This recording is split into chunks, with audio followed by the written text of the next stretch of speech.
अगर आप किसी के भी भक्त होंगे, वो विपिन सर हों या खान सर हों, तो आप इस वीडियो को मत देखिएगा।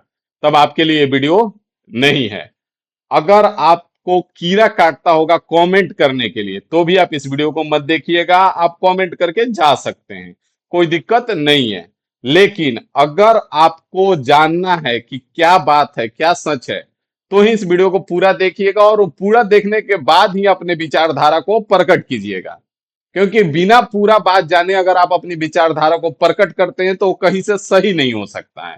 तो नमस्कार, मैं राहुल राज आप सभी का स्वागत करता हूं एक बेहतरीन सा वीडियो में, जो आज के लिए सबसे ज्यादा जरूरी लग रहा था। इसलिए इस वीडियो को हमने बनाया। विपिन सर से कुछ सवाल है और उनके कुछ सवाल के जवाब भी हैं। उससे पहले हम बता दें कि विपिन सर को हम पहले भी बहुत इज्जत करते थे और हमेशा से एक अच्छा मानते हैं, क्योंकि हमको हर वो इंसान अच्छा लगता है जो स्ट्रगल करके कहीं पहुंचता है।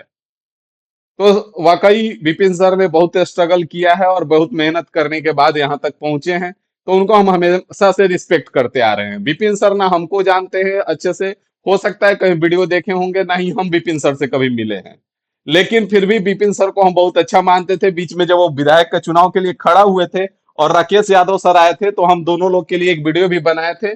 हम बहुत ज्यादा, मेरा रीच नहीं है बहुत लोगों तक, फिर भी हमने एक वीडियो बनाया था। विपिन सर और राकेश यादव सर दोनों को बहुत बहुत धन्यवाद किया था। बाकी जो लोग हमको जानते हैं उनसे भी हमने बोला था कि विपिन सर को कहीं से भी हो सके, जितना भी हो सके, आप लोग सपोर्ट जरूर कीजिएगा। आप इस वीडियो को देख सकते हैं, मेरे चैनल पे अवेलेबल है, Rahul Raj math YouTube channel पे। अब हम आगे बढ़ते हैं, तो इसलिए विपिन सर से भी एक विनम्र निवेदन रहेगा कि जो भी होगा निष्पक्ष बोलिएगा, ठीक है। अब आगे आते हैं एक एक करके, एक एक बात पे। अब यहाँ पे विपिन सर आए और इसको फर्जी विंग कमांडर बोले। तो विंग कमांडर तो कोई बनता नहीं है। पहले तो डायरेक्ट एनडीए का हम भी इंटरव्यू दिए हुए हैं, हम भी एसएसबी आउट हैं, ठीक है। तो इतना तो हमको भी पता है, एफके के एसएसबी से भी हम भी आउट हैं। तो इतना हमको भी पता है। इसको फर्जी आरओ घोषित किया गया और इसको फर्जी इंस्पेक्टर। देखिए, बार बार हम कह रहे हैं कि आप जो दिखा रहे हैं, तो एक तरफा होकर के क्यों बोल रहे हैं। यहाँ पे दोनों चीजें तो बनती है ना।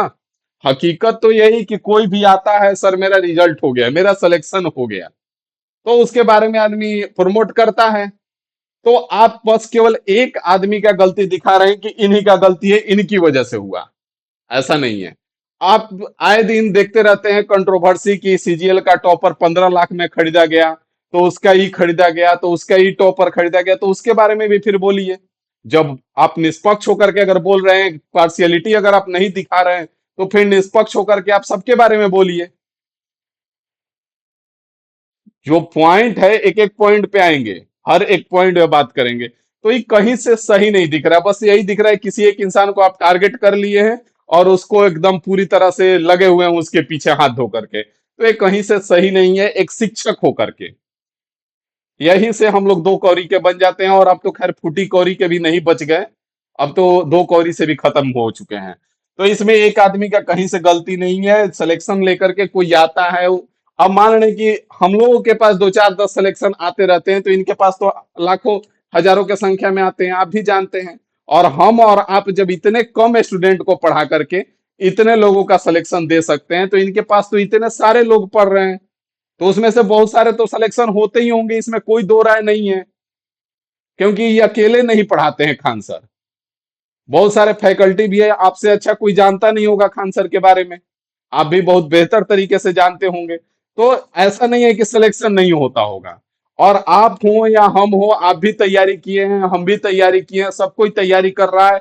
जो स्टूडेंट है वो भी तैयारी कर रहा है, वो भी ये बात जानता है कि केवल टीचर से सिलेक्शन नहीं होता है, सिलेक्शन उसके मेहनत से होता है। लेकिन हाँ, उसको जिससे गाइडेंस मिल जाता है, एक शिक्षक उससे लगाव बना लेता है। तो एक स्टूडेंट पढ़ता भले 5 शिक्षक से है, लेकिन जब सिलेक्शन लेकर के आता है, तो जिससे ज्यादा लगाव होता है उसको इन्फॉर्म करता है। आप भी जानते हैं, इसमें कोई दो राय नहीं है।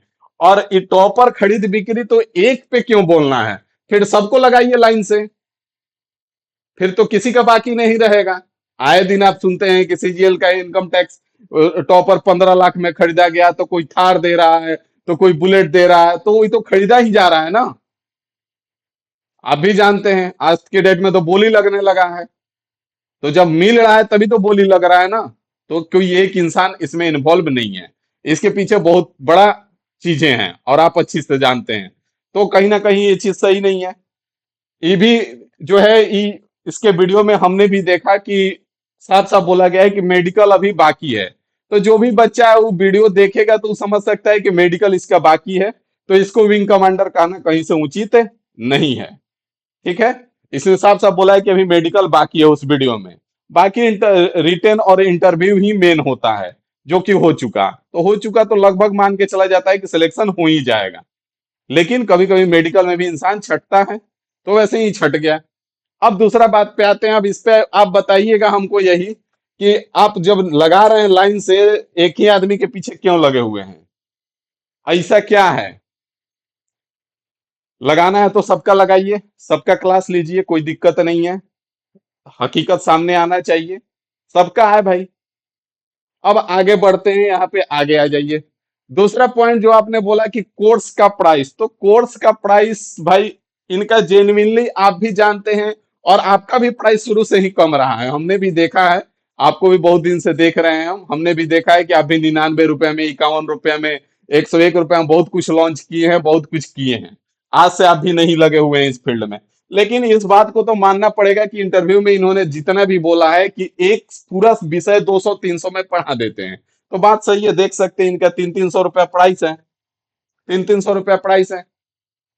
आज भी यूपीएससी का और लोगों के कंपैरिजन में, जो और लोग हैं उनके कंपैरिजन में, तो कहीं ना कहीं इनका प्राइस सस्ता है।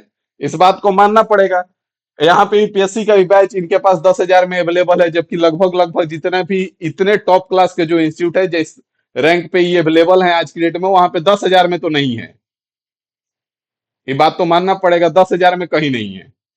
आगे बढ़ेंगे यहाँ से, तो बीपीएससी हो गया। आप जिस कोर्स का आप बात कर रहे थे कि 75,000 रुपया फीस है, ये भी बताया जाए तो ये यहाँ पे ये 48 महीने का कोर्स है, और 36 महीने इसका, सॉरी, इसका वैलिडिटी 48 महीने है, और ड्यूरेशन जो कोर्स चलेगा वो 3 साल तक चलेगा। तो कहीं ना कहीं इसका प्राइस भी लगभग 1 साल का माना जाए। जो 1 साल का कोर्स लॉन्च कर रहे हैं लोग, तो 25,000। तो ये 3 साल का प्रोग्राम जो है मेंटरशिप प्रोग्राम है, तो इसका 75,000 दाम है, तो इसके कंपैरिजन में और लोगों से तो बहुत सस्ता है। तो इसमें कोई दो राय नहीं है। ये बात पे कंट्रोवर्सी आपने उठाया है, हमको लगता है कि गलत है, और सबका है। रेलवे रिफॉर्म के टाइम भी लोग अपना अपना कोर्स लेकर के लॉन्च कर दिए कि हमको रेलवे कोचिंग माफिया कहा जाता है, हम कोचिंग माफिया आज के बाद बर्दाश्त नहीं करेंगे, हम 99 रुपए में कोर्स बेच रहे हैं। तो वो भी रिकॉर्डेड ही बेच रहे थे। बहुत सारे लोग 51 रुपए में भी लेके आए। तो जब इसका भी उठाना है बात, तो सबका दिखाइए। अब इस सब के पीछे रीजन क्या है? अब हमारा बात थोड़ा सा सुनिएगा आप। अब यहाँ पे मेन जो मुद्दा था, या तो हो सकता है कि कहीं से आप भी गड़बड़ हो, या फिर ये जो चीज था ये कहीं ना कहीं खत्म हो गया। ये जो चीज था ये कहीं ना कहीं खत्म हो गया। अगर जितना वीडियो आपने कोर्स को लेकर के, जितना वीडियो आपने सिलेक्शन को लेकर के, और भी लोगों ने जितना वीडियो बनाया और जिस तरह से लोगों को दिखाया, उस तरह से अगर उतना वीडियो इस पे बना होता, तो अब तक उसका जो भी सच्चाई था पब्लिकली हो जाता। लेकिन कहीं ना कहीं इस मुद्दा को दबा दिया गया। इस मुद्दा को ही अब लगभग शांत भी हो चुका है, बस वही कोर्स कोर्स चल रहा है। उसका कोर्स कितने का, उसका कोर्स कितना का है, उसके पास कितना सिलेक्शन है, उसके पास कितना सिलेक्शन है। तो कहीं ना कहीं मुद्दा गड़बड़ हो गया। हम बार बार शुरू से बोल रहे थे कि इस पे निष्पक्ष जांच होना चाहिए।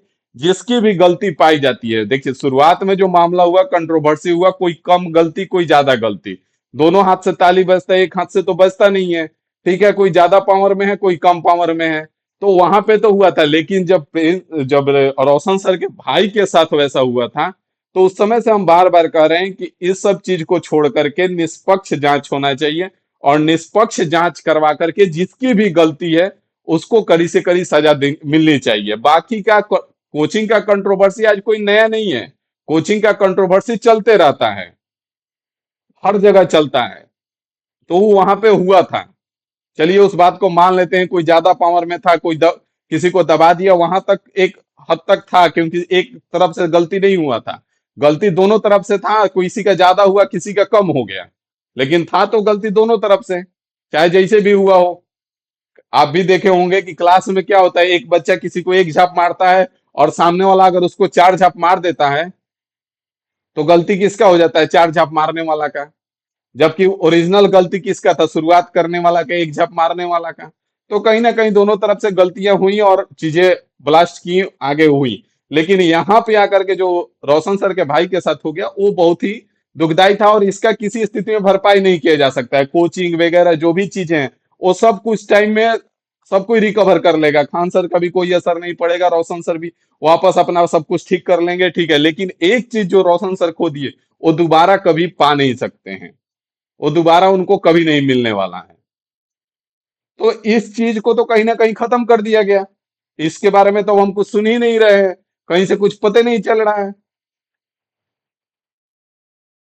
तो इस पे भी तो थोड़ा कुछ होना चाहिए था। इस पे भी थोड़ा सा ध्यान दीजिए कि इसका क्या हुआ और कहां तक पहुंचा मामला, और कौन इसमें दोषी पाया गया। इस पे भी थोड़ा सामने खुल करके आइए। बाकी उम्मीद है कि अब बात को जो हम बोलना चाह रहे हैं, हो सकता है आपको समझा ना पा रहे हूं, लेकिन हो सकता है आप समझ पाए मेरी बात को। तो मिलते हैं अगले वीडियो में।